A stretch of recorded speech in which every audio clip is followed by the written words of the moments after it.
అగ్రరాజ్యం అధ్యక్షుడు Donald Trump అంటేనే ఒక సంచలనం. ఆయన ప్రసంగాలే కాదు, వేదికలపై ఆయన చేసే ఆ సరదా డాన్స్ స్టెప్పులకు కూడా ప్రపంచవ్యాప్తంగా విపరీతమైన క్రేజ్ ఉంటుంది.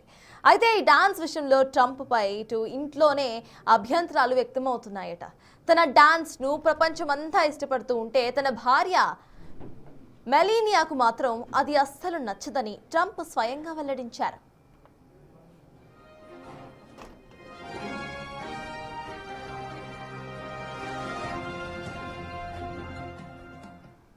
అధ్యక్షుడి హోదాలో ఉండి బహిరంగ వేదికలపై డాన్స్ చేయటం ఏంటని ఆమె తనను అడుగుతారంటూ ఆయన సరదాగా వ్యాఖ్యానించారు. అంతేకాకుండా తన డాన్స్ను అనుకరించేందుకు వెనెజువెలా మాజీ అధ్యక్షుడు మదురోపై చర్యలు తీసుకున్నారన్న వార్తలపై కూడా ట్రంప్ క్లారిటీ ఇచ్చారు.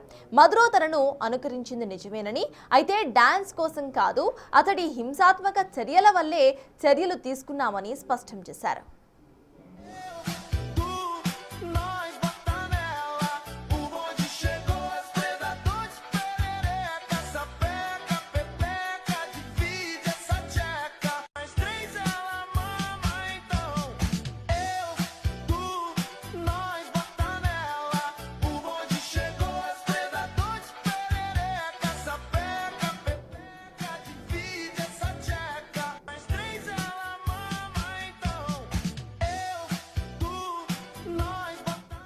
అగ్రరాజ్యం అధ్యక్షుడు డొనాల్డ్ ట్రంప్ అంటేనే ఒక సంచలనం.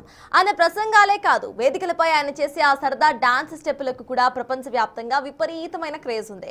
అయితే ఈ డాన్స్ విషయంలో ట్రంప్ కు ఇంట్లోనే అభ్యంతరాలు వ్యక్తమవుతున్నాయట. తన డాన్స్ ను ప్రపంచమంతా ఇష్టపడుతూ ఉంటే తన భార్య మెలీనియాకు మాత్రం అది అస్సలు నచ్చదని ట్రంప్ స్వయంగా వెల్లడించారు. అధ్యక్షుడి హోదాలో ఉండి బహిరంగ వేదికలపై డాన్స్ చేయటం ఏంటని ఆమె తనను అడుగుతూ ఉంటారని ఆయన సరదాగా వ్యాఖ్యానించారు. అంతేకాదు, తన డాన్స్ ను అనుకరించేందుకే వెనెజువెలా మాజీ అధ్యక్షుడు మదురోపై చర్యలు తీసుకున్నారన్న వార్తలపై కూడా ట్రంప్ రియాక్ట్ అయ్యి ఒక క్లారిటీ ఇచ్చారు. మదురో తనను అనుకరించింది నిజమేనని, అయితే డాన్స్ కోసం కాదు, అతడి హింసాత్మక చర్యల వల్లే చర్యలు తీసుకున్నామని స్పష్టం చేశారు.